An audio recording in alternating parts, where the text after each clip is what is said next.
This man would let my family member, you know what I'm saying, go down for something he did. Right. Sergio Giovanni Kitchens, aka Gunna, born June 14th, 1993. Today's feature is a rapper that's evolving into hip-hop's black cat of sorts, finding his way through loops within the street code to still be one of the biggest rappers in the game today. For a second time, Gunna survived snitch allegations on his way to even bigger success thereafter. First, in 2010, when he did an interview with a CNN reporter, talking about a case involving his cousin who received a life sentence for the murder of Jasmine Lynn that, according to Gunna, he never committed. Another man was arrested in the case but was later found not guilty, but in Gunna's own words, "This man let my family member go down for something he did." Many believe because he's specifically pointing the finger at a person, Clarence Carter, who was once arrested for the crime, implicates Mr. Carter and can be harmful in his defense case, that's snitching. Gunna managed to wiggle his way out of it by explaining that where he's from, you have to be in someone's paperwork, pointing them out in order to be deemed a snitch. Gunna, since 2010, went on to release his debut album in 2019 that was a top 3 album in the country and #1 in hip-hop and R&B. He followed that up with an album every year since except for 2021, and they've all been #1 hip-hop albums in the country, his 2020 Wanna and 2022 DS Forever reaching #1 album status in all genres. His 2023 Gift and a Cursed album was a fork in the road for Gunna, as he was involved in snitch allegations once again prior to his release, this time video footage of him in court accepting a plea deal with the state in exchange for admitting that YSL is indeed a gang and he witnessed YSL committing crimes, and also that a gun and some weed found in a car with he and Young Thug was not his, sideways making it obvious who those possessions had to have been. His plethora of yes ma'ams infuriated the entire rap community and its fans when he was set scot-free for his testimony and plea, while Young Thug, his co-defendant, is still sitting in jail fighting for his life. Gunna released Gift and a Curse 6 months after his release, to much fanfare, his single Fuck You Mean going 3 times platinum in the US alone, and platinum in Greece, reaching as high as the #4 song in the country. Even with the snitch allegations, he's still winning, releasing his new project One of One months ago with a few singles comfortably in rotation, and his album again the #1 hip-hop and R&B album in the country, as if nothing questionable about his character has ever happened. How did Gunna survive 2 snitch allegations to become one of the biggest rappers in the world currently? Let's talk about it. Salute to my man Twin on IG for this request. It's your boy JC Stunted Growth Music. Let's get it, man. Spurt #1, Times and Fans Are Different. Gunna is a rapper from College Park, Georgia, who began rapping in his mid-teens, and it took him 5 years before he really got on, after meeting Young Thug and being featured by he and fellow hip-hop giants Gucci Mane and Travis Scott.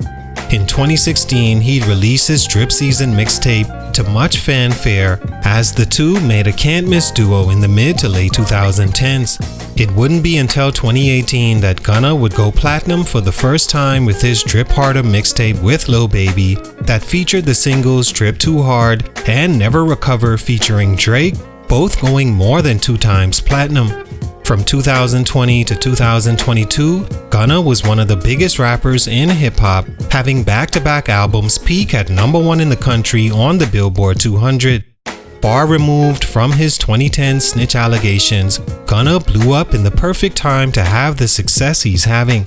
First off, a decade is a long time for fans to forget how they felt about an artist, so Gunna benefited from the people simply either not remembering or no longer caring for the allegations to affect his music being embraced by the community. Also, rap fans now are very different from the ones back then who grew up parallel to snitching being the biggest no-no in street culture, seen as the #1 killer of a rap career by fellow rappers and therefore the fans. Nowadays, fans who consume hip-hop music mainly operate on a shared social media opinion, and once one person said, "We don't care about snitching anymore," it became a thing that sure hurts the artist for the moment, but doesn't hold up once the artist has something to offer them. 6ix9ine literally took the stand and told on his once friends, came home and was the biggest rapper in the world. He had the gift of a charismatic personality and a one-of-a-kind fan base that rode with him through the allegations as trolls themselves, following the biggest hip-hop troll of all time. Gunna fortunately has good music and a sound that's perfectly in tune with rap ears today, therefore a huge reason he's actually growing, as opposed to being cancelled for 2 different fishy snitch allegations. Spurt number 2, Gunna's music is undeniable. For me, I've always liked Gunna's music as he possesses a unique gift of sounding like his very own instrument on a track. I feel like Kid Cudi doesn't get enough credit for being one of the first rappers that rapped while humming his way into turning his voice into an instrument in song, and guys like Young Thug and Gunna, in my opinion, have perfected that ability. Not to forget one of the GOATs at it, Future, as well. Gunna's music is easy to listen to and sets a vibe that isn't too much to sit and decipher, while he says some things that are so common the masses can relate, further making his music more palatable. He beat the 2010 snitch allegations because his music and his work ethic was relentless and had to shine through because he grew into one of the best southern rappers doing the singing, melodic, instrument voice flow, and he's great at making singles that infect the listener and crosses over well into the urban club environment. Girls can dance and sing to it, and trappers, aka street guys, can get money to it at the same time. When he was released from jail in 2022 and dropped his single Bread and Butter, he not only chose a beat that was super smooth to coast to, he spoke candidly about his feelings about the salt on his name and how lawyers played sneaky and he didn't feel he did anything wrong. The song was so well received, it built anticipation for his upcoming album that went number 3 on Billboard and number 1 in hip-hop and R&B. He recently released another full-length in 2024 that peaked higher at number 2 and number 1 in rap again, making 5 straight number 1 albums, all 5 that he's released. Spurt number 3, consistency and staying low-key. 2 underrated keys to success that works for some artists only. Being an artist that isn't in the news for his social media antics and isn't always talked about for their controversy is a thin line that only few artists have managed to perfect towing. On one side, it could be the death of an artist if he's not doing things outside of music and more on social media to stay relevant. Relevance in any way is good nowadays, as no time more than now is the saying any publicity is good publicity more true. The other side is the artist can overdo what he does on social media and lose control of his fan base, who start to see he's not as charismatic or not this or that as maybe they once thought.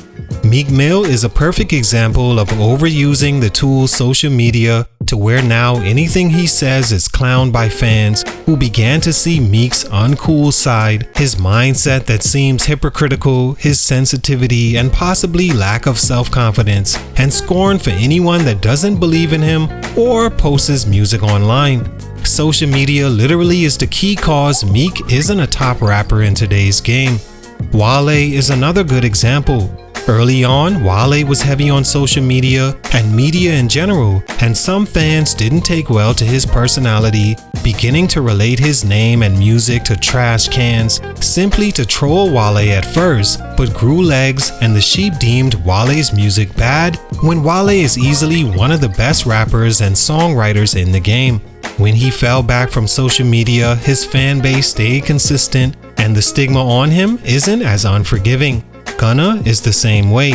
He stayed consistently good and off social media boasting and feuding with fans. He just posts what he needs to, promotes his music with no real opinion on trending topics, and he's off to the dark again.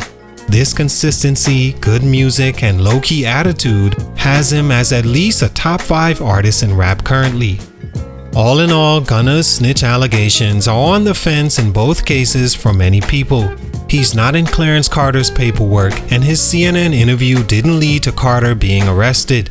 He did take a plea, but hasn't heard Young Thug's case as yet, all while his music is consistent and good.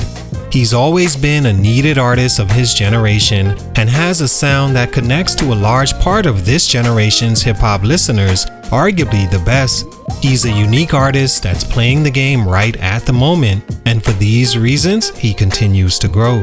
Salute, much respect. It's your boy JC Stunted Growth Music, and I'm out.